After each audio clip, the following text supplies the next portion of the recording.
벌써 가을입니다. 올해도 3개월밖에 안 남았네요. 올해는 책을 읽고 영상으로 남기자는 결심을 했었는데 벌써 7번째 영상입니다.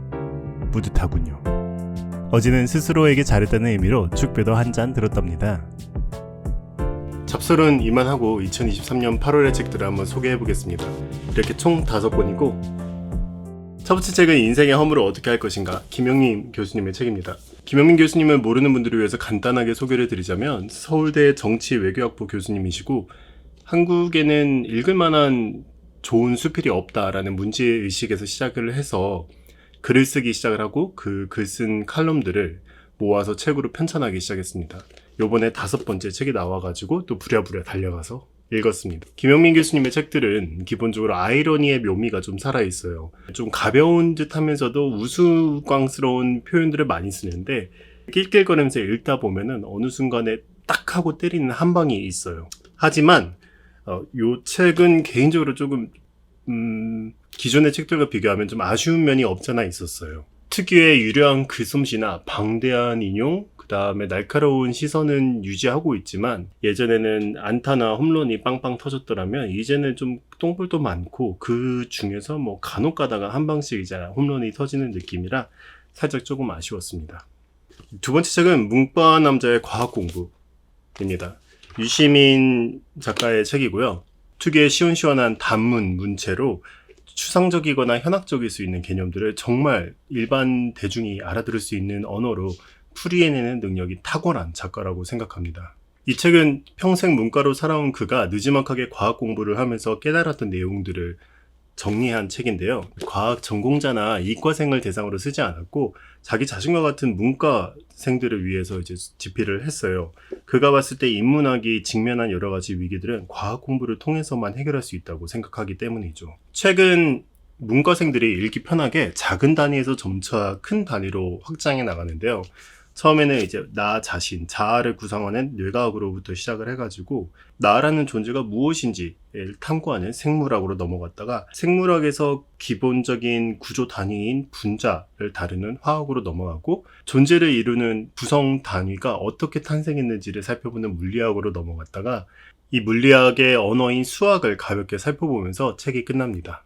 유시민 작가를 좋아하는 한 사람으로서 이 책을 읽으면서 모종의 안도감을 좀 얻기는 했어요. 제가 좋아하는 작가들로 일본의 다치바나 다카시나 영국의 크리스토퍼 히친스 같은 양반들을 들 수 있는데 이분들의 공통점을 잘 살펴보면은 모두 한결같이 인문학에 뿌리를 두고 있으면서 나중에 나이가 들면서 결국에는 과학으로 귀결됐다는 느낌을 주거든요. 많은 과학 서적들을 편식하고 있는 제 자신에 대한 나름의 정당화?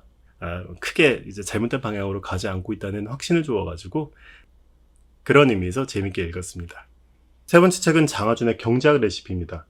이번 책은 그의 기존 책들이 너무 어렵다는 불평을 많이 들어가지고 좋아, 좋다. 그러면은 내가 이렇게까지 좀 쉽게 쓸 텐데 이래도 어렵다고 할 거냐라는 마음으로 작정해서 썼다고 해요.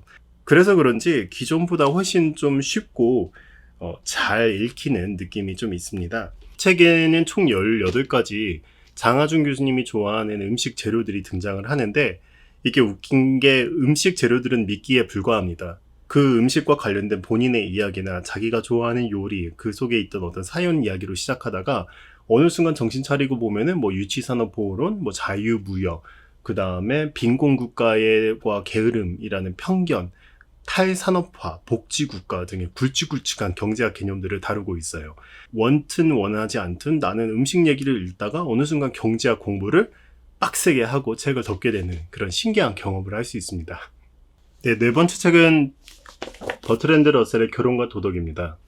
이 책은 버트랜드 러셀이 노벨 문학상을 수상하는데 결정적인 역할을 했었던 책인데요. 제 영상을 처음으로 보시는 분들이 아니라면 저 양반이 웬일로 이렇게 말랑말랑한 책을 읽었지? 라고 생각하실 수가 있는데 맞아요. 이게 제가 읽고 싶어서 읽은 책은 아니고 지난달에 오랜만에 그 독서 모임에 참가를 했는데 그 독서 모임에서 읽기로 한 책이 이 책이어가지고 어쩔 수 없이 읽었습니다. 제가 절대 혼자서라면 읽지 않을 만한 책인데 결과적으로는 정말 재밌게 읽었고 나쁘지 않은 독서 경험이었다고 생각을 해요.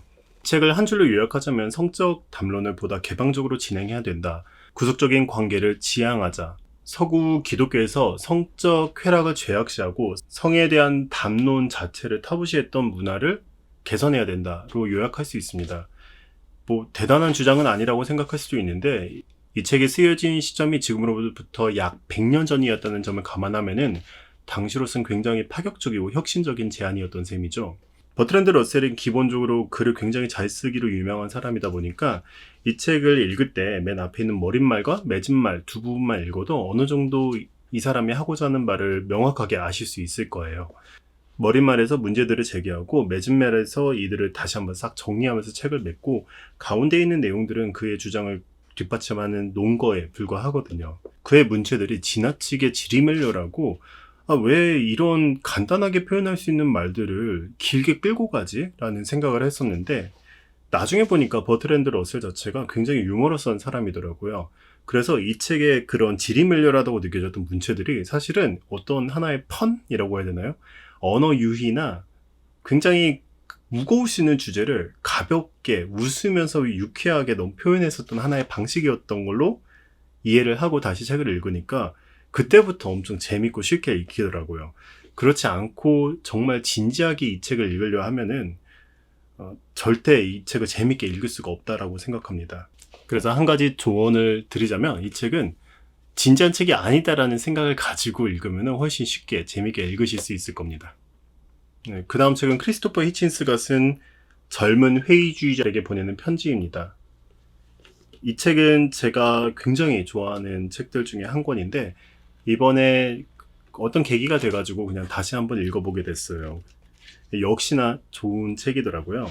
크리스토퍼 히친스는 우리나라에서는 그렇게 많이 알려지진 않았었는데 영미권 지역에서는 굉장히 유명한 저널리스트로 이름을 날렸었던 양반이에요. 이 책은 히친스가 자신의 삶을 통해서 보여줬던 수많은 모습들의 핵심을 담아놓은 책입니다. 단점은 히친스 자체가 글을 좀 어렵게 쓰는 편이에요. 굉장히 폭넓은 지식을 갖추고 있는 사람이다 보니까 인용하고 있는 사건, 사고들이 너무나도 많아요. 한 가지 주장을 하는 데 있어서 뭐 세계사의 어떤 이야기나 근현대사의 어떤 정치적인 사건들 등등을 다 끌어와가지고 이 일을 복합적으로 이제 서술을 하는데 이 영미권 리터러시가 없는 사람으로서는 따라가기가 좀 버거울 때도 있어요. 그래서 영미권의 평가들을 보면은 이 사람만큼 영어라는 언어를 이렇게 유려하고 화려하게 쓰는 사람이 없다라고 얘기를 하고 그의 방대한 백과사전과 같은 지식에 감탄한다라는 얘기가 있는데 바꿔 말하자면 영미권 리터러시가 없는 사람들은 좀 어려운 책이란 소리겠죠. 근데 이것만 조금 극복하면은 식자의 위트가 넘치는 재밌는 글이라서 한번 일독을 좀 추천드립니다. 이상으로 2023년 8월의 책들을 한번 쭉 소개를 해봤는데요. 이번 책들은 전부 다 재밌었습니다. 다 추천드리고 뭐 버릴 타선이 요거 하나는 김영민 교수의 앞선 책들을 읽어보고 한번 재밌으면 추천드리고 이 책은 안 그렇다면 조금 보류하셔도 괜찮고 이과 분이시라면은 문과 남자의 과학 공부는 반드시 읽어야 되는 책은 아니라고 생각을 해요. 이렇게 얘기하면 한도 끝도 없겠구나. 그냥 뭐 다 괜찮은 책이니까 한 번씩 읽어보시고 또 재밌는 책들이 꼭 있었으면 좋겠네요. 저는 또 9월 달에 책들로 한번 인사드리겠습니다. 오늘도 봐주셔서 감사합니다.